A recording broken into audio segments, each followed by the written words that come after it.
జీవాధిపతి సర్వాధికారి మహోన్నతుడా పరిశుద్ధుడా ఘనమైన దేవ, మీ నామానికి వందనాలు స్తోత్రాలు చెల్లిస్తున్నాను ఆయన. మరొక పరిశుద్ధ దినాన్ని మాకు అనుగ్రహించారు. అందును బట్టి మీకు స్తోత్రాలు చెల్లిస్తూ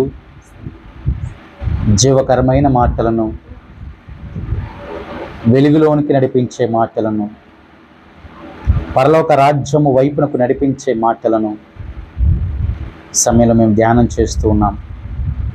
వాటి ద్వారా మమ్మల్ని అందరినీ కూడా బలపరచండి, నిర్దశక్తులు దూరపరచండి.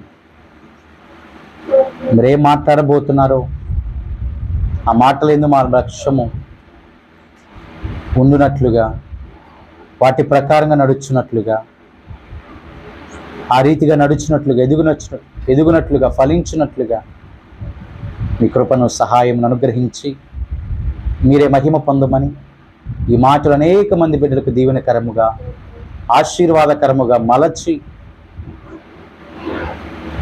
మీరే మహిమ పొందమని యేసు నామమున ప్రార్థన అడిగి వేడుకొని వచ్చున్నాము తండ్రి, ఆమేన్. మంచిదండి. ఈ సమయంలో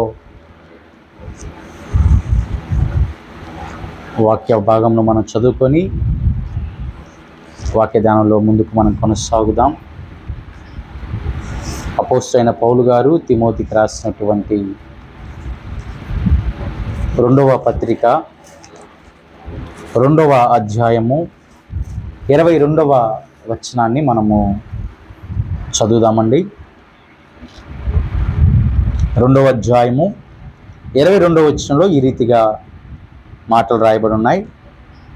నీవు యవనేచ్ఛల నుండి పారిపొమ్ము, పవిత్ర హృదయులై ప్రభునకు ప్రార్థన చేయువారితో కూడా నీతిని, విశ్వాసమును, ప్రేమను, సమాధానమును వెంటాడుము. దైవజనుడైనటువంటి పౌలు గారు యవన స్థితిలో, యవన ప్రాయంలో ప్రభువును అంగీకరించి ఘనమైన పరిచర్య చేయటానికి సిద్ధపడిన, ఇష్టపడిన తిమోతి గారికి పౌలు గారు 2 పత్రికలు రాశారండి. మన పరిభాషలో పత్రిక అంటే ఉత్తరం. ఈ 2వ పత్రికలో పౌలు గారు తిమోతి గారికి చెప్పిన మాట 2వ అధ్యాయం 22వ వచనంలో నీవు యవనేచ్ఛల నుండి పారిపొమ్ము అన్నాడు. యవన కోరికల నుండి పారిపో అన్నాడు. ఈ సన్నిధిలో యవన బిడ్డలు ఉన్నారు. ఈ సన్నిధిలో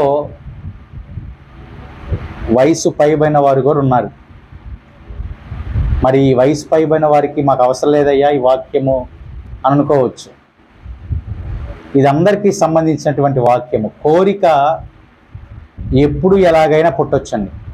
ఆ సమయంలో పౌలు గారు, తిమోతి గారు యవన స్థితిలో ఉన్నారు కాబట్టి ఆ సందర్భాన్ని మరి ప్రస్తావిస్తూ ఆ మాట అన్నారు. కానీ కోరిక, అపవాది కలగజేసే అపవిత్రమైన కోరిక మనకి ఏ వయసులో అయినా రావచ్చు.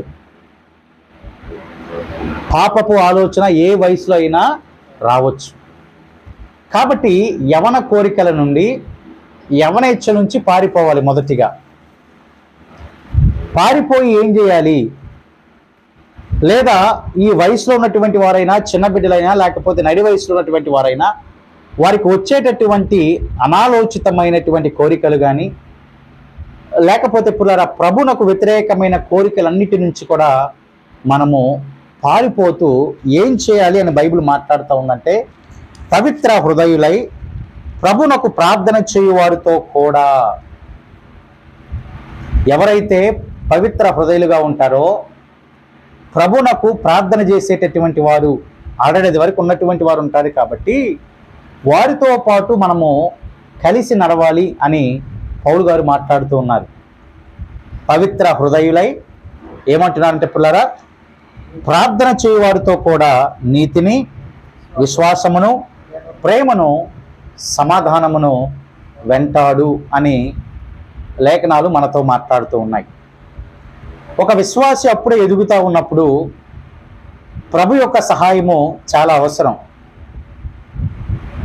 ప్రభు యొక్క సహాయం మాత్రమే కాదు, కానీ ఈ లేఖనాన్ని బట్టి అప్పటికి ఎవరైతే ప్రభువుని అంగీకరించి పవిత్ర హృదయులుగా ఉన్నారో, ప్రభునకు ప్రార్థన చేసేటటువంటి వారిగా ఉన్నారో, వారి సహాయము కూడా ఖచ్చితంగా ఆ బిడ్డలకు, కొత్తగా రక్షణ పొందిన వారికి, యవనస్తులకు చాలా అవసరం ఉందంటారా పిల్లారా? వారి మాట నేను వినేదేంటి, పవిత్ర హృదయతే ఉంటే ఉన్నారులే, నాకు ప్రభు సహాయం కాదు, ప్రభు సహాయం చాలు, ప్రభు ఇచ్చే ఆలోచన చాలు అని అనుకోవడానికి అవకాశం లేదండి. ఎందుకంటే ఆ ప్రభువే మనకంటే ముందుగా కొంతమందిని రక్షణలోనికి నడిపించాడు. మనకంటే ముందుగా అదే ప్రభువు కొంతమందికి పవిత్ర హృదయాన్ని ఇచ్చారు. ఎలాగ నడవాలో, ఎలాగ ప్రార్థన చేయాలో మనకంటే ముందుగా రక్షణ పొందినటువంటి వారు చేస్తున్నటువంటి పనులు అవన్నీ కూడా. కాబట్టి నువ్వేం చేయాలంటే తిమోతి, యవన కోరికల నుంచి పారిపోయి పవిత్ర హృదయముగా ప్రార్థన చేసేటటువంటి వారితో కలిసి నువ్వేం చేయాలి అని చెప్తున్నంటే పిల్లరా, నీతిని, విశ్వాసమును, ప్రేమను, సమాధానమును వెంటాడాలి అంటున్నాడు. అంటే దాని ప్రకారంగా నడిచే వ్యక్తిగా ఒక సగటు విశ్వాసి ఉండాలండి. ముందుగానే చెప్పినట్టుగా ఇది ఒక యవనస్తుల కోసం మాత్రమే కాదు పిల్లరా. నీతి, ప్రేమ, సమాధానము, విశ్వాసము ప్రతి క్రైస్తవ బిడ్డకి చాలా అవసరం. ప్రతి క్రైస్తవ సహోదరి సహోదరులకు చాలా అవసరం. నీతిగా, ఎలాగంటే పిల్లారా, ప్రేమగా, విశ్వాసముగా, సమాధానముగా. దేవునికి స్తోత్రం. ఎలా ఉండాలండి మనం? నీతిగా. చెప్పండి, మీ పక్కన వారితో చెప్పండి, నీతిగా ఉండాలని చెప్పండి. పక్కన వారి వైపు చూస్తూ చెప్పండి పిల్లారా, నీతిగా ఉండాలి. ఎలా ఉండాలి? ఇంకా సమాధానముగా ఉండాలి. ఎలా ఉండాలి? ఇంకా ప్రేమగా ఉండాలి. ప్రేమ అంటే ఎలా పడితే ఆ ప్రేమలు కాదు పిల్లారా, యేసయ్య ప్రేమ కలిగి ఉండాలి. విశ్వాసముగా మనము ఉండాలి. ఆ మాటలు ఎవరు చెప్తున్నారంటే పౌలు గారు తిమోతి గారికి చెప్పేశారు. ఇదిగో నువ్వు కోరికల నుంచి బయటికి రావాలి, పవిత్ర హృదయులతో ప్రార్థన చేసే వారితో మన సహవాసం ఉండాలని చెప్పాడు అక్కడ. మన సహవాసాలు ఉంటాయి కొన్నిసార్లు, అంతా ఆపోజిట్గా చేస్తూ ఉంటాం. సరే, కొన్ని సందర్భాలను బట్టి అలా చేయాల్సిన అవసరం వచ్చినా వారు చేసే పనులు మనం చేయకూడదు. కొన్ని సందర్భాలలో అటువంటి పరిస్థితులు ఎదురవుతాయి, కాదంటలా. కానీ అప్పుడు మనం ఏం చేయాలి? వారు చేస్తున్న పనులకు మనం దూరంగా, వ్యతిరేకంగా ఉండాలి. అపవిత్రుల వద్దకు వెళ్ళి అటువంటి వారి పనులు మనం చేస్తే, లేకపోతే ప్రభునకు ప్రార్థన చేయనటువంటి వారి యొద్దకు వెళ్ళి మనము కూడా అటువంటి పనులు, వారు చేసినటువంటి అపవిత్రమైన పనులు చేస్తూ ప్రభునకు ఆయాసకరమైనటువంటి పనులను చేసేటటువంటి వారిగా మనం ఉండకూడదని. నిశ్చయముగా పవిత్ర హృదయుడితో మన సాంగత్యం ఉండాలి, సహవాసం ఉండాలి. ప్రార్థన చేసే వారితో ఉంటూ నీతి, సమాధానము, ప్రేమ, విశ్వాసాన్ని మనము వెంబడించే వారిగా ఉండాలి. ఇప్పుడు ఇదే మాట మొదటి పత్రికలో కూడా మనం చూడొచ్చు పిల్లరా. మొదటి పత్రికలో గనక ఒక మాట గనక మనం చూస్తే 6వ అధ్యాయము 11వ వచనాన్ని ఒకసారి మనం చూద్దాం. 11వ వచనం రాయబడిన మాట ఏంటంటే పిల్లలు, 6వ అధ్యాయం 11వ వచనంలో, దైవజనుడా నీవైతే విసర్జించి నీతిని, భక్తిని, విశ్వాసమును, ప్రేమను, ఓర్పును, సాత్వికమును సంపాదించుకొనుటకు దేవునికి స్తోత్రం కలుగునుగాక. ఇక్కడ కూడా ఒక డౌట్ రావచ్చు మీకు, దైవజనుడా అన్నాడు కాబట్టి ఇది ఓన్లీ దైవజనులకేమో అని అనుకోవచ్చు. దైవజనుడా అనే మాటకి అక్కడ దేవుని మనిషి అని అర్థం పుల్లారా. అంటే దేవుణ్ణి వెంబడించిన ప్రతి వారు దేవునికి సంబంధించినటువంటి బిడ్డలేగా. ఆమేన్. దేవునికి సంబంధించిన మనుషులు అవుతాం కాబట్టి అక్కడ చెప్తున్నటువంటి మాట, నీవైతే వీటిని విసర్జించి అనగా పైన కొన్ని మాటను పౌలు గారు తిమోతి గారికి చెప్తారు. దేని గురించి చెప్తారంటే ధనాన్ని విసర్జించాలని, దురాశలు ఉండకూడదు, అవన్నీ చెప్పుకుంటూ వస్తారు. వాటన్నిటిని కూడా విసర్జించాలి. విసర్జించడం అంటే దాని అర్థం ఏంటి? విడిచి పారిపోవాలి. ఫుట్నోట్లు రాయమని అర్థం ఏంటి? విసర్జించడం అంటే వాటిని విడిచి పారిపోవాలి మనం. ఇందాక అదే మాట చెప్పారు రెండో పత్రిక కూడా, యవ్వన కోరికల నుంచి, యవ్వన ఇచ్చల నుంచి పారిపో అన్నాడు. ఇక్కడ విసర్జించమని, రెండిటికి అర్థం కూడా ఒకటే, విడిచి పారిపోవాలి. విడిచి పారిపోయి ఏం చేయాలి? నీతిని, భక్తిని, విశ్వాసమును, ప్రేమను, ఓర్పును, సాత్వికమును సంపాదించుకోవడానికి ప్రయాసపడాలి. అంటే మనము వాటిని పొందుకోవడానికి వెంట పడేటటువంటి వారిగా ఉండాలి. ఇక్కడ ఈ యొక్క మొదటి పత్రికలోనేమో తిమోతి గారికి ఒక్కరికే చెప్పారు ఈ మాట. రెండవ పత్రిక వచ్చి ఏం చెప్పాడు చెప్పండి? పవిత్ర హృదయులై ప్రార్థన చేసేటటువంటి వారితో కలిసి వాటిని వెంబడించాలన్నాడు. ఆమేన్. మొదటి పత్రికలో నీవు వీటిని వెంబడించు అన్నాడు. విసర్జించి వాటి నుంచి బయటకు వచ్చేసి, వాటి నుంచి విసర్జించి నీతి కోసము, భక్తి కోసము, విశ్వాసము, ప్రేమ, ఓర్పు, సాత్వికము సంపాదించుకోవడానికి నీవు ప్రయాసపడాలని మొదటి పత్రికలో చెప్తే, రెండవ పత్రికలో ఏం చెప్పారంట? పవిత్ర హృదయులై ప్రార్థన చేసేటటువంటి వారితో కలిసి ఎలాగుండాలండి? నీతిగా. ఎలాగుండాలండి? ప్రేమగా, విశ్వాసముగా, సమాధానముగా ఉండాలి అని పౌలు గారు చెప్తూ ఉంటున్నటువంటి మాట. దేవునికి స్తోత్రం కలుగును గాక. అంటే వీటిని మనము కలిగి ఉండుట మాత్రమే కాదు కానీ, వీటిని కలిగి ఉన్నటువంటి బిడ్డలతో పాటు కలిసి మన ప్రయాణం కూడా ఉండాలి. ఇప్పుడు మా వింటున్నారు జాగ్రత్తగా.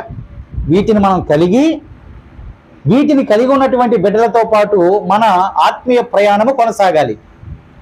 అప్పుడు ఏ విధమైనటువంటి ఆత్మీయ స్థితిలో పడిపోవటానికి అవకాశం, ఎందుకంటే మనతో పాటు నడిచేటటువంటి వారు కూడా అదే క్రమంలో ఉన్నారు కాబట్టి మనం పడిపోయినా వారు మనల్ని ఏం చేస్తారు?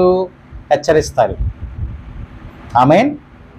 మనం పడిపోయే స్థితిలోనికి వచ్చినా, అరే నువ్వు నడిచేది కరెక్ట్ కాదు, నువ్వు వెళుతున్న మార్గము సరైనది కాదు, ఏమి నేర్చుకున్నాం మనం ప్రభు యొద్ద నుంచి, ఏమి పొందుకున్నాం మనం ప్రభు యొద్ద నుంచి, పొందుకున్న వాటిని విడిచి మనం నువ్వు ఏ రీతిగా ప్రయాణం చేస్తున్నామని మనతో పాటు ఇదే క్రమములో నడుస్తున్నటువంటి వారు ఒకవేళ మనం తప్పిపోతే వారు మనల్ని హెచ్చరించి సరిచేసి ఈ మార్గంలో నడిపించడానికి అవకాశం ఎక్కువగా ఉంది. కాబట్టి పవిత్ర హృదయులతో ప్రార్థన చేసే వారితో మనం సహవాసం చేయాలి. దేవునికి స్తోత్రం కలుగును గాక. ఇప్పుడు మన సహవాసం ఎవరితో అంటే పుల్లారా? పవిత్ర హృదయులై ప్రార్థన చేసే వారితో, నీతిని, భక్తిని, ప్రేమను, విశ్వాసమును, సమాధానమును ఎవరైతే వెంబడించడానికి ప్రయత్నం చేస్తున్నారో వారందరితో పాటు కలిసి మనము ఆత్మీయ ప్రయాణము చేయాలి. ఇవన్నీ లక్షణాలు ఎవరిలో ఉంటాయో తెలుసా పిల్లారా? ఎవరిలో ఉంటాయో తెలుసా? నజరేయుడైన యేసయ్యలో. దేవునికి స్తోత్రం కలుగును గాక. అంటే దీన్ని బట్టి మనకి అర్థమవుతున్న మాట, ఇప్పుడు మనం ఎవరిని వెంబడించాలి? యేసయ్యను. ఆమేన్. ఆయన ఎలాగున్నాడు? పవిత్ర హృదయంతో ఉన్నాడు. ఆయన ఏం చేశాడు? ప్రార్థన చేశాడు. అదేంటయ్యా, ఇక మిగతా లోకంలో ఎవరు పవిత్ర హృదయులుగా ప్రార్థన చేసేటటువంటి వారిగా ఉండరంటే ఉన్నారు. ఎందుకు లేరు? చాలా మంది భక్తులు ఉన్నారు. వారికంటే ముందుగా మనం ఎవరిని పక్కన పెట్టుకొని మన ఆత్మీయ స్థితిలో నడవాలి, కొనసాగాలంటే నీ పక్కన ఎల్లవేళ ఎప్పుడు ఎవరు ఉండాలంటే యేసయ్య ఉండాలి, మన దేవుడు ఉండాలి. పుల్లారా, దేవుని తోడు మనకు గనక ఉంటే రాజ్యాలనైనా జయిస్తాం మనం. దేవునికి స్తోత్రం. దేని జయించండి? కొంతమంది అనుకుంటారు, నేను కుటుంబాన్ని జయించలేకపోతున్నాను, రాజ్యం దాకా తీసుకెళ్ళవయ్యా అంటారు. ముందు నా కుటుంబాన్ని నేను జయించలేకపోతున్నాను, నువ్వేమో రాజ్యం దగ్గరికి వెళ్ళిపోయి ఏంది కదా అనుకుంటారు. అనుకోరా పిల్లారా? అనుకుంటారు. కానీ ప్రభు మాటిస్తే తప్పుతాడండి?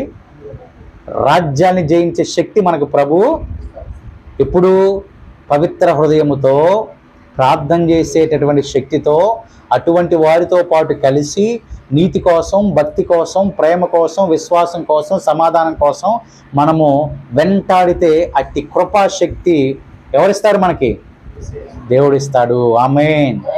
హల్లెలూయా.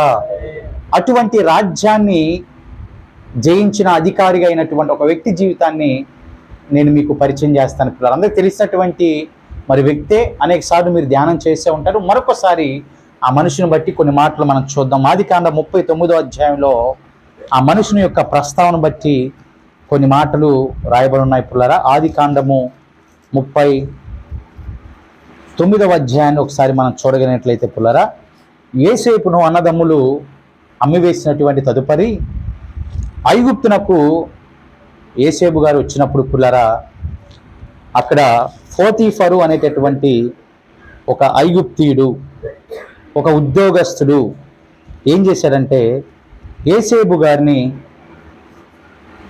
ఇష్మాయేలు యొద్ద నుంచి కొని యోసేపు గారిని ఏం చేశారంటే తన గృహానికి తీసుకురావటం జరిగింది. నేను ముందుగానే మీకు ఒక మాట చూపించా, వాటన్నిటిని విసర్జిస్తే యేసయ్య మనకు తోడుగా ఉంటాడని. భక్తితో, నీతితో, విశ్వాసంతో వెళ్తే యేసయ్య మనకు తోడుగా ఉంటాడు, దేవుడు మనకి తోడుగా ఉంటాడు అని మొదటిగానే కొన్ని మాటలు మనం చూసాం. అన్నదమ్ములు ఇతని మీద అసూయ కలిగి అమ్మివేసిన పుల్లర ఐగుప్తు ప్రాంతానికి వచ్చిన ఐగుప్తులో పుల్లర ఉద్యోగస్తులైనటువంటి పోతీఫరు యోసేపుని కొని తన గృహాన్ని తీసుకొచ్చాడు. లేఖనాల్లో రాయబడిన మాట 39వ అధ్యాయము 2వ వచనాన్ని గనక మనం చూస్తే, యెహోవా యోసేపునకు తోడయుండెను గనుక అతడు వర్ధిల్లుచు తన యజమానుడగు ఐగుప్తీని ఎంత నుండెను. దేవునికి స్తోత్రం. ఎవరు తోడుగా ఉన్నారండి? యోసేపు గారికి ఎవరు తోడుగా ఉన్నారు? దేవుడు తోడుగా ఉన్నాడు. యెహోవా దేవుడు తోడుగా ఉన్నాడు. కాబట్టే అన్నదమ్ములు అమ్మేసిన, పట్టణం కాని పట్టణానికి వచ్చిన, ప్రాంతం కాని ప్రాంతానికి వచ్చిన దేవుని తోడు అతనికి ఉంది. కాబట్టే యోసేపు ఏమయ్యాడంటే పుల్లరా, వర్ధిల్లాడు. ఆమేన్. ఈ మాటలని జాగ్రత్త జ్ఞాపకం చేసుకోండి. మనకి ఈ యొక్క వాక్యము చివరిలో ఇవన్నీ మనకి మరలా అవసరం అవుతాయి. దేవుని తోడు ఉంది కాబట్టి యోసేపు గారు ఏమయ్యారంటే పుల్లరా, వర్ధిల్లారు. యెహోవా యోసేపు గారికి తోడుగా ఉన్నాడు, అతను చేసినదంతా కూడా అతని చేతులు యెహోవా సఫలము చేస్తున్నాడు అని యజమానుడు అంటే ఎవరంట? పోతీఫరు గమనించాడు. ఎలా గమనించాడంటే, ఈ యొక్క యోసేపు చేస్తున్న ప్రతి పనిని అతని దేవుడు సఫలం చేస్తున్నాడని ఆ యొక్క యజమానుడు గమనించాడు. గమనించి ఏం చేశాడంటే పుల్లరా, యోసేపు మీద అతనికి కటాక్షము కలిగేటట్లు చేసి అతన్ని తన గృహములోనే పరిచర్య చేయటానికి, లేకపోతే ఇంటి మీద విచారణకర్తగా ఉండటానికి యోసేపు గారికి మరి సమస్తాన్ని అప్పగించినట్లుగా లేఖనాల్లో మనం చూస్తూ ఉన్నాం. గమనించండి పిల్లరా, యోసేపు గారికి ఆ ఉద్యోగస్తుడు ఏం చేశాడంట? తనకు కలిగిన సమస్తాన్ని యోసేపు గారికి ఏం చేశాడంట? అప్పగించడాన్ని మనము చూడొచ్చు. ఆమేన్. ఎందుకు? అతని ప్రవర్తన చూస్తూ ఉన్నాడు. యజమానుడు అతని ప్రవర్తన చూస్తూ ఉన్నాడు కాబట్టి సమస్తాన్ని అప్పగించాడు పిల్లరా. సమస్తము అప్పగించినటువంటి తదుపరి ఆ దినము మొదలుకొని యెహోవా యోసేపు నిమిత్తము ఐగుప్తునింటిని ఆశీర్వదించెను. ఇంటిలోనేమి పొలములోనేమి ఆ ఆశీర్వాదము ఎవరికి కలిగిందంటే ఆ యొక్క పోతీఫర్ కూడా కలగటాన్ని మనం చూడొచ్చు. ఆమేన్. అర్థమవుతుందా పుల్లరా? ఇప్పుడు దేవుడు ఎవరికి తోడుగా ఉన్నాడు? యోసేపు గారికి తోడుగా ఉన్నారు. ఎందుని బట్టి? ఆయన సమస్తాన్ని విసర్జించాడు కదా. నీతితో, భక్తితో, పవిత్ర హృదయముతో ప్రార్థన చేసేవాడుగా ఉన్నాడు కాబట్టి దేవుడు ఎక్కడికి వెళ్ళినా తోడుగా ఉన్నాడు కాబట్టి అతన్ని వర్ధిల్లింపజేశాడు. అతనిని మాత్రమే కాదు పుల్లారా, అతను నివాసముంటున్న తన యజమానుని గృహాన్ని కూడా దేవుడు ఏం చేశాడంట? వర్ధిల్లింపజేశాడు, ఆశీర్వదించేటట్లు చేశాడు. ఇంటిలోనేమి పొలములోనేమి ఆ ఐగుప్తిని లేకపోతే ఉద్యోగస్తుల యొక్క గృహమంతా దీవెన కలగటాన్ని మనం చూస్తూ ఉంటున్నాం పుల్లరా.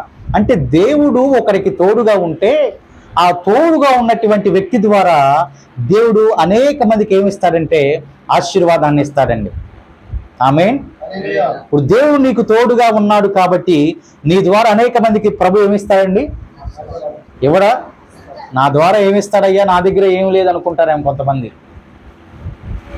నేను అంటున్నాను, మన దగ్గరే సమస్తం ఉందండి. మన దగ్గరే సమస్తం ఉంది. ఆయన ఏమన్నాడు? విశ్వాసంతో ప్రార్థన చేస్తే ఏదైనా అసాధ్యమైనటువంటివి కార్యాలైనా సాధ్యమవుతాయి. అంటే దాని అర్థం సమస్తం మన దగ్గర ఉన్నట్లే కదా. గాలిని గద్దించు అని విశ్వాసంతో ప్రార్థన చేస్తే గాలి నిమ్మలమవుదా? ఆమేన్. శిష్యులకు ప్రభు నేర్పించలేదా పుల్లారా? అల్ప విశ్వాసులారా, నేను ఎంతకాలం ఇంకా మీ యొద్ద ఉంటానని ప్రభు చెప్పలేదా? అంటే ప్రభు నేర్పిస్తున్నాడు. ఆయన మనకు తోడుగా ఉంటే మనము వర్ధిల్లింపబడటం మాత్రమే కాదు, మనం ఆశీర్వాదంతో నింపటమే కాదు, నువ్వు ఏ గృహానికి వెళ్ళినా నీ ద్వారా ఆ గృహానికి ఏమొచ్చిందంటండి? ఆశీర్వాదం వచ్చింది. ప్రత్యేకంగా యవ్వన బిడ్డలు తెలుసుకోవాల్సినటువంటి విషయం ఏంటంటే, యవ్వన కాలంలో వారి ఆశలన్నీ కూడా విడిచిపెట్టేసి ప్రభు కోసమే కనుక జీవించే వారిగా ఉంటే ప్రభు వారిని నిశ్చయంగా ఆశీర్వదిస్తారు. వారి ద్వారా వారి కుటుంబము, వారు ఎక్కడికైతే వెళ్తున్నారో ఆ కుటుంబాలను ఏమవుతాయండి? ఆశీర్వాదంలోకి వస్తాయి.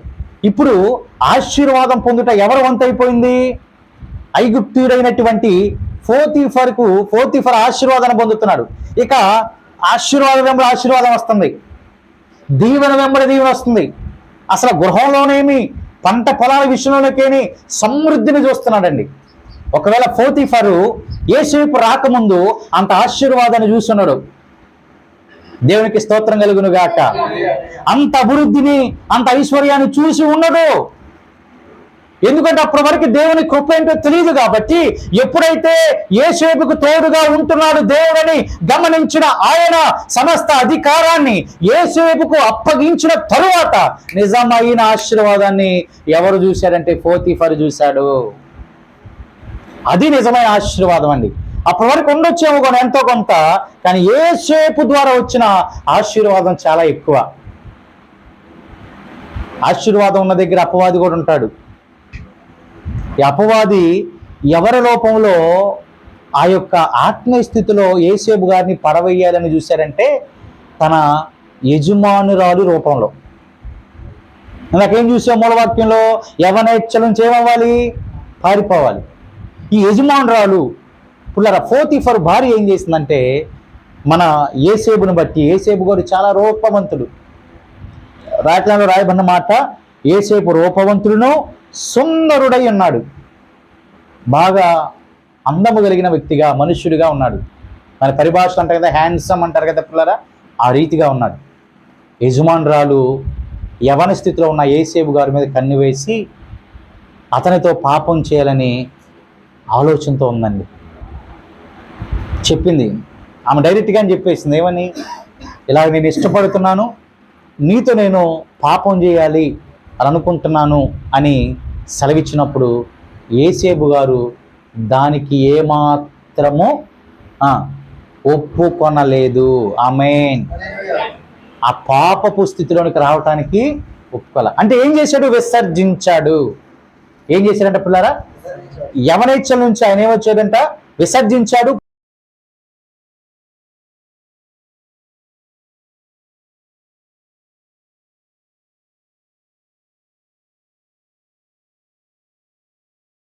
తనతో సైనింపమని చెప్పగా తన వస్త్రమును యేసేపు ఏం చేశాడంటే ఆమె చేతిలో పెట్టి తప్పించుకొని పారిపోయాడు. ఆమె అంటే పరుగులు పెట్టి మరి బయటకు వచ్చేసాడండి.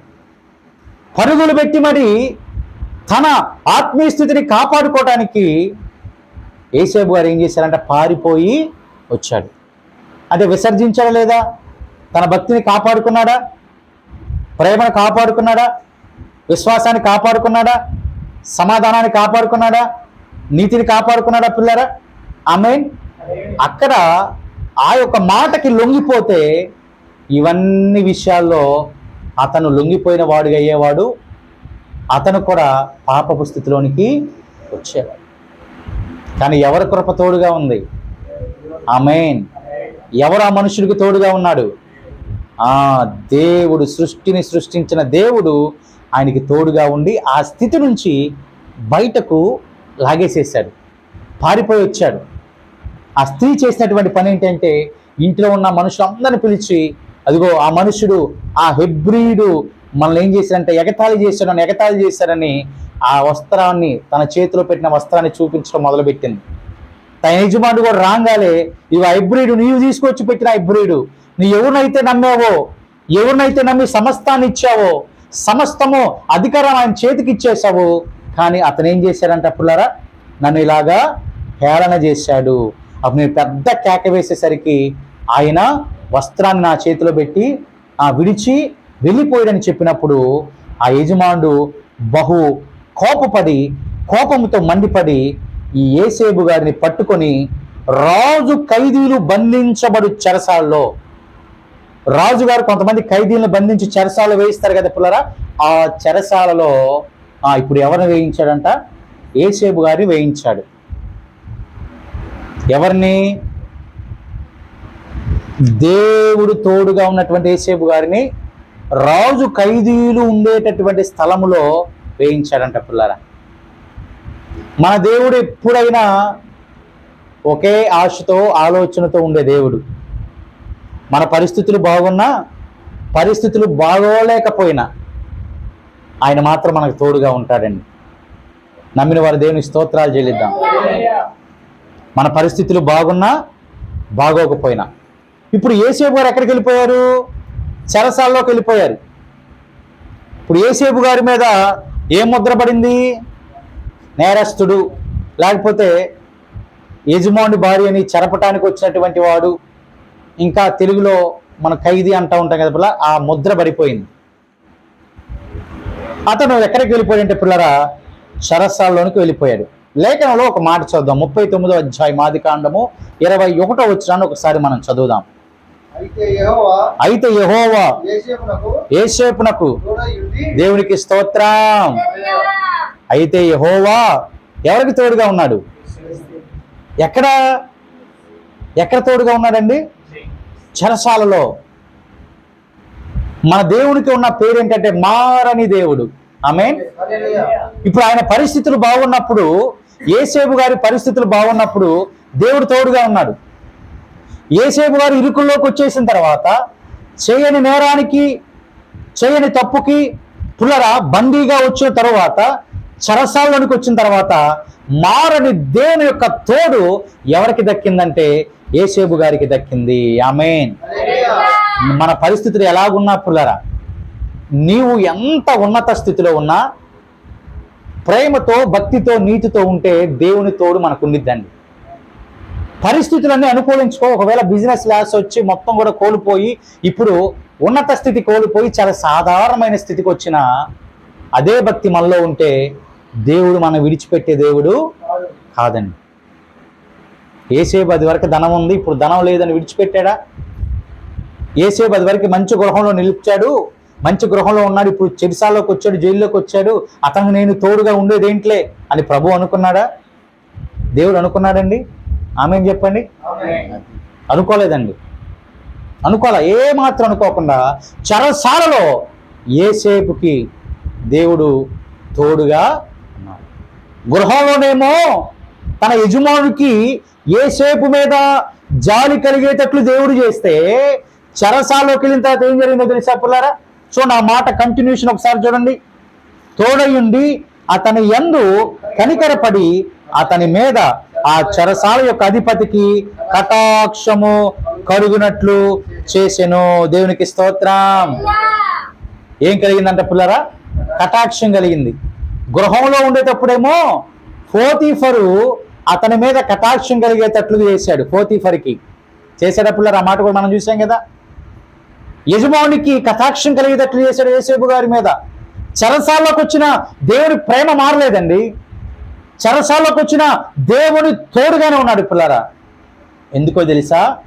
ఆయన వాటన్నిటిని విసర్జించాడు, పాపము నుంచి దూరంగా పారిపోయాడు, భక్తితో ఉన్నాడు, నీతితో ఉన్నాడు, ప్రేమతో ఉన్నాడు, సమాధానంతో ఉన్నాడు, నీతిగా ఉన్నాడు. కాబట్టి చెరసాల అధికారికి కూడా ఏం కలిగేటట్లు చేశాడంట పిల్లరా? కటాక్షము కలిగేటట్లు చేశాడండి. దేవుని ప్రేమ ఎక్కడా మారలేదు పిల్లరా. నీవు మారకుండా ఉన్నంత కాలము దేవుని ప్రేమ మారదండి. దేవుని ప్రేమ దూరమైంది అని మనం అనుకుంటా ఉంటాం. ఎప్పుడూ మనం ఆయనకు దూరంగా వచ్చినప్పుడు, మనం దూరంగా వస్తే ఆయన ప్రేమ కూడా మనకేమైద్దండి? దూరం అయిద్ది. ఆయన తోడు కూడా మనకు దూరం అయిద్ది. యేసేపు ఎక్కడ ప్రయత్నం చేయలా, ప్రభువునకు దగ్గర అవ్వటానికే ప్రయాసపడ్డాడు. భక్తిగా ఉండటానికే, నీతిగా ఉండటానికే అన్నాడు కదా యజమానురాలతో, మా సమస్తాన్ని యజమాను నా చేతికి అప్పచెప్పాడు, నిన్ను తప్ప సమస్తాన్ని నాకు అప్పచెప్పాడు, నీవు నీ యజమానుడికి సంబంధించిన దానివి కానీ నాకు సంబంధించిన మనిషివి. తన భక్తిని కాపాడుకున్నాడని, తన నీతిని కాపాడుకున్నాడు. పుల్లరా, తన నీతిని కాపాడుకున్నాడు కాబట్టి అక్కడ రాయబడినట్టుగా మనం చూస్తున్నాం. ఆ చెరసాల అధిపతికి యేసేపు గారి మీద ఏం కలిగిందంటే కటాక్షము కలిగింది. కటాక్షము కలిగిన వెంటనే 22వ వచనాన్ని గనక చదివితే, చెరసాల అధిపతి ఆ చెరసాలలో ఉన్న ఖైదీలందరినీ యేసేపు చేతికి అప్పచెప్పాడు. ఆమేన్. ఎవరి చేతికి ఇచ్చారంట? అసలు చెరసాల ఉన్న ఖైదీలను ఎవరు చూసుకోవాలి? చెరసాల అధిపతి చూసుకోవాలి, నాయకుడు చూసుకోవాలి. ఒక వారం మనం ధ్యానం చేసాం. చెరసాల నాయకుడు ఖైదీలో ఉన్నటువంటి వారందరూ పారిపోయారేమోనని తన కత్తి తీసుకొని తాను చంపుకోవడానికి సిద్ధపడ్డారు. ఎందుకని? తన యొక్క డ్యూటీలో అతను సరిగ్గా చేయలేదు, ఒకవేళ వాళ్ళు పారిపోయి ఉంటారేమో ఆలోచనతో. ఇక్కడ ఈ మనుషుడు ఏం చేశాడు? అసలు ఖైదీలనే ఎవరికి ఇచ్చారంట? యేసేపుకి ఇచ్చారు. యేసేపు ఎలా వచ్చాడు? ఒక ఖైదీగా వచ్చాడు. ఒక ఖైదీగా వచ్చినటువంటి యేసేపుకి చెరసాల అధిపతి ఏం చేశారంట? లోపల ఉన్నటువంటి ఖైదీలందరినీ ఈ ఖైదీకి అప్పచెప్పారంట. ఎవరికైనా అప్పచెప్పింది? యేసేపుకి అప్పచెప్పారు. ఎంత గొప్ప కృప ఉండకపోతే ఖైదీలందరినీ యేసేపు చేతికి అప్పగిస్తారండి. చూడండి, అక్కడ వారక్కడ ఏమి చేసిరో అదంతయు అతడే చేయుచునివాడు, యెహోవా అతనికి తోడయుండును గనుక ఆ చెరసాల అధిపతి అతని చేతికి అప్పగింపబడిన దేని గూర్చి విచారణ చేయక ఉండెనో అతడు చేయనది యావత్తు యెహోవా సఫలమవునట్లు చేసెను. దేవునికి స్తోత్రం కలుగును గాక. అతను చేయనదంతా కూడా ఏమైందంట? సఫలమైంది. అక్కడ యజమాని ఇంట్లో కూడా యేసేపు గారు చేసే ప్రతిది కూడా ఏమైంది? సఫలమైందని యజమానుడు చూశాడు కాబట్టి సమస్తాన్ని యేసేపు చేతికి అప్పచెప్పాడు. చెరసాల్లోకి వెళ్ళిన అదే కృప అండి. చెరసాల్లోకి వెళ్ళిన దేవుడు అతనికి తోడుగానే ఉన్నాడు, చేసేదంతటిని కూడా సఫలం చేశాడు. ఇక చెరసాల అధిపతి, చెరసాల నాయకుడు అతను చేసేటటువంటి విషయంలో ఏమీ కూడా విచారం చేయట్లేదంట. ఎందుకంటే ఇతనిలో ఉన్న భక్తిని ఆయన చూశాడు కాబట్టి, నమ్మకాన్ని చూశాడు కాబట్టి ఇకేం పట్టించుకోవట్లే. చెరసాల నాయకుడు, అధిపతి ఏం పట్టించుకోవట్లా. ఎందుకని? నేను నీతిమంతుడికి, దేవునికి భయపడేటటువంటి వాడికి ఈ పని అప్పచెప్పాను కాబట్టి అతను ఏ విధమైన దుష్కారము చేయడని తెలుసుకున్న అతను నిశ్చయముగా ఏ దాని మీద విచారణ చేయకుండా కాముగా ఉండిపోయాడంటండి. దేవుడు చెరసాల్లో కూడా యేసేపు గారికి తోడుగా ఉన్నాడండి. చూడండి, ప్రాంతం మారిపోయింది, దేవుని ప్రేమ మారిందండి. అక్కడేమో గృహం, ఇక్కడేమో చెరసాల. దేవుని కృప మారిందండి, దేవుని తోడు దూరమైందండి. చెరసాల్లోకి వచ్చాడు, అతనికి నేను తోడుగా ఉండటం ఏంటి అని ప్రభు అనుకున్నారా? దేవునికి స్తోత్రం కలుగును గాక. మారని దేవుడు ఆయన. ఇవన్నీ యేసేపుకి ఎలా జరిగి ఉండొచ్చు? యేసేపు వాటిని విసర్జించాడు కాబట్టే, యవన కోరికలను విసర్జించాడు కాబట్టే, పవిత్ర హృదయముతో, ఏ హృదయం అన్నది? పవిత్ర హృదయముతో ప్రార్థన చేసేటటువంటి వాడిగా ఉన్నాడు కాబట్టి. అందుకే మూలవాక్యంలో మనం చూసాము, పవిత్ర హృదయాలతో ప్రార్థన చేసేటటువంటి వారితో నా సహవాసం ఉండాలి. నిశ్చయంగా ఉండాలండి. అటువంటి వారితో మన సహవాసం కొనసాగితే మనం దీవించబడతాం పిల్లరా, ఆశీర్వదించబడతామండి. దీవెన తక్కువ కాదండి. మనం తప్పిపోయే వారు కూడా వాళ్ళు మనం హెచ్చరిస్తారని చెప్పే కిందకి మనం హెచ్చరిస్తారు, సరి చేస్తారు, సరైన మార్గంలో నడిపిస్తారు. దేవుని తోడు అలాగే ఉంటుందండి. దేవుని మీద నమ్మకం పెట్టుకున్న బిడ్డలారా, పరిస్థితులు తారుమారు అయిపోయాయని ఆందోళన పడొద్దు. ఉన్నత స్థితి ఇప్పటి వరకు నేను అనుభవించాను, పరిస్థితుల కారణంగా బిజినెస్ లాస్ అయిపోయిందని అనుకోవద్దు. పరిస్థితుల కారణముగా ఆర్థిక పరమైన ఇబ్బందులు వస్తాయని అనుకోవద్దు. శరీర సంబంధమైన బలహీనతలు వస్తున్నాయి అనుకోవద్దు. నిన్న మొన్నటి వరకు నాతో బాగున్న వాళ్ళు నేటి నుంచి నాతో ఇంటికి సరిగ్గా మాట్లాడతలేదని అనుకోవద్దండి. పరిస్థితులు అలా కల్పిస్తాడు. ఎవరు? అపవాది. యేసేపుకి అపవాది అలాంటి పరిస్థితి కల్పించాడు, యజమానురాల ద్వారా, మోహపు చూపు ద్వారా. ఆయన దేవుని కృప మారల. ఆ పరిస్థితులు నీకు నాకు ఎదురైనప్పుడు ఒకటి జ్ఞాపకం చేసుకోండి. పవిత్ర హృదయముతో ప్రార్థన చేస్తూ, పాపము నుంచి పారిపోతూ, పాపానికి దూరంగా నీతి, భక్తి, ప్రేమ, విశ్వాసము, సమాధానము, ఈ 5 విషయాల్లో నమ్మకముగా నిలకడగా మనం కొనసాగితే ఏ శక్తి మనం ఆపలేదండి. ప్రభువు నుంచి దూరం చేసే ఏ శక్తి ఉండనే ఉండదు. తాత్కాలికంగా మనుషులు నీకు దూరం అవుతారేమో, తాత్కాలికంగా డబ్బు నీకు దూరం అవ్వచ్చేమో, తాత్కాలికంగా అయిన వారే నీకు దూరం అవ్వచ్చేమో, కానీ ఎవరు దూరము కారు అంటే ఈ సృష్టిని సృష్టించిన దేవుడు నీకు దూరము కాకుండా తన కృపని, కాపుదలని నీకు తోడుగా ఉంచుతానని ఈ మధ్యాహ్నకాల సమయం నీకు వాగ్దానాన్ని ఇస్తున్నాడండి. నీతోనే ప్రభు మాట్లాడుతున్నాడు. పుల్లరా, నా కృప నీకు దూరం కాదు, నేను నిన్ను విడువను, నేను నిన్ను ఎడబాయను, నా తోడు ఎప్పటికి ఉంటుంది. యజమానులే మోసం చేశారా? పర్వాలేదు. అయిన వారే మోసం చేశారా? పర్వాలేదు. అనేక విషయాల్లో లాస్ వచ్చిందా? పర్వాలేదు. నువ్వు నమ్మకంగా ఉండు, భక్తితో ఉండు. అదే ప్రేమ, విశ్వాసములో అదే విశ్వాసము నువ్వు ఉంటే ప్రభు కృప మనకి దూరం కాదండి. ఆయన తోడు మనకు దూరం కాదు. పుల్లరా, ఈ దినాన దూరం అయిపోతుందని నువ్వు అనుకుంటే నువ్వు ప్రభువుకి దూరం అవ్వావు కాబట్టే ఆ కృప నీకు దూరం అవుతుందని నువ్వు ఆలోచన చేయాలి. నువ్వు ఇంకా పాపాన్ని విసర్జించకుండా ఉన్నావు కాబట్టే ప్రభు కృప మనకు దూరం అవుతుందని నువ్వు ఆలోచన చేయాలి. ఇంకా పవిత్ర హృదయం లేదు, ప్రార్థనలో ఇంకా స్థిరముగా లేవు, ఇంకా పాపపు ఆలోచన నుంచి బయటకు రాకుండా అదే యవనేచ్ఛల్లో, అదే ఆశల్లో, కోరికల్లో ఉన్న నీకు ప్రభు కృప దూరం అవుతుందేమో అని ఒకసారి ఆలోచన ఆ రీతిగా చేయగాని ఇవన్నీ చేస్తూ పాపపు జీవితాన్ని జీవిస్తూ ప్రభు కృప నాకెందుకు దూరం అయిపోతుంది అని ఏడ్చి ప్రార్థన చేయొద్దండి. అంటే ఇవన్నీ చేస్తూనే, పాపపు కార్యాలు చేస్తూనే మళ్ళీ ఏడుస్తూ నాకెందుకు ఆశీర్వాదము రావట్లేదని ఏమాత్రం ప్రార్థన చేయొద్దండి. ప్రతిఫలం రాదు. పుల్లారా, విసర్జించాలి, వీటిని విసర్జించాలి, వాటి ప్రకారంగా నడవాలి.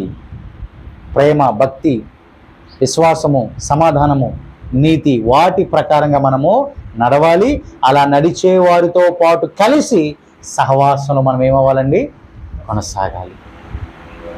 అప్పుడు ప్రభు కృప యేసేపు గారికి తోడైండునట్లుగా ఆ చెరసాల్లో వేయించబడిన తదుపరి ప్రభు కృప చెరసాల నుంచి విడుదల వైపునకు నడిపించి ఆ దేశానికి అధికారిగా నిలబెట్టడాన్ని మనం చూడొచ్చు తర్వాత అధ్యాయాల్లో, వచనాల్లో. ఎందుకంటే అతనిలో మార్పు లేదు, భక్తిలో మార్పు లేదు, ప్రవర్తనలో మార్పు లేదు. మరి నీలో నాలో ఎందుకు మార్పు వస్తుంది? వారు ఎందుకు మీలో మార్పు వస్తుంది? ఎందుకు భక్తిలో మార్పు వస్తుంది? ఎందుకు మొదట ఉన్నటువంటి స్థితిలో నువ్వు ఉండలేకపోతున్నావు? మొదట విశ్వాస స్థితిలో నువ్వు ఎందుకు ఉండలేకపోతున్నావు? దానికి కారణం ఏంటంటే అపవాదికి నీవు పరలోక రాజ్యం వెళ్ళటం ఇష్టం లేదు, నువ్వు ప్రభు రాజ్యం ఉండుట నీకు ఇష్టం లేదు.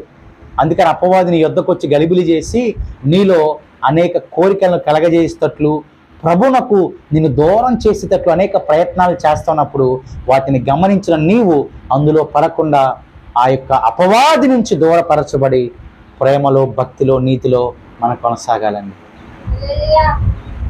కొనసాగితే ప్రభు కృప తోడు మనకి నిరంతరము ఎప్పటి వరకంట? చివరి శ్వాస వరకు ఉండిద్దంటండి. ఈ లోకము నుంచి మన పుల్లరా చివరి శ్వాస విడిచిపెట్టే అంతవరకు కూడా, శరీరం నుంచి ఆత్మ వేరేంత వరకు కూడా ఎవరి కృప మన విడిపోదంట? దేవుని కృప మన విడిచిపోదంటండి.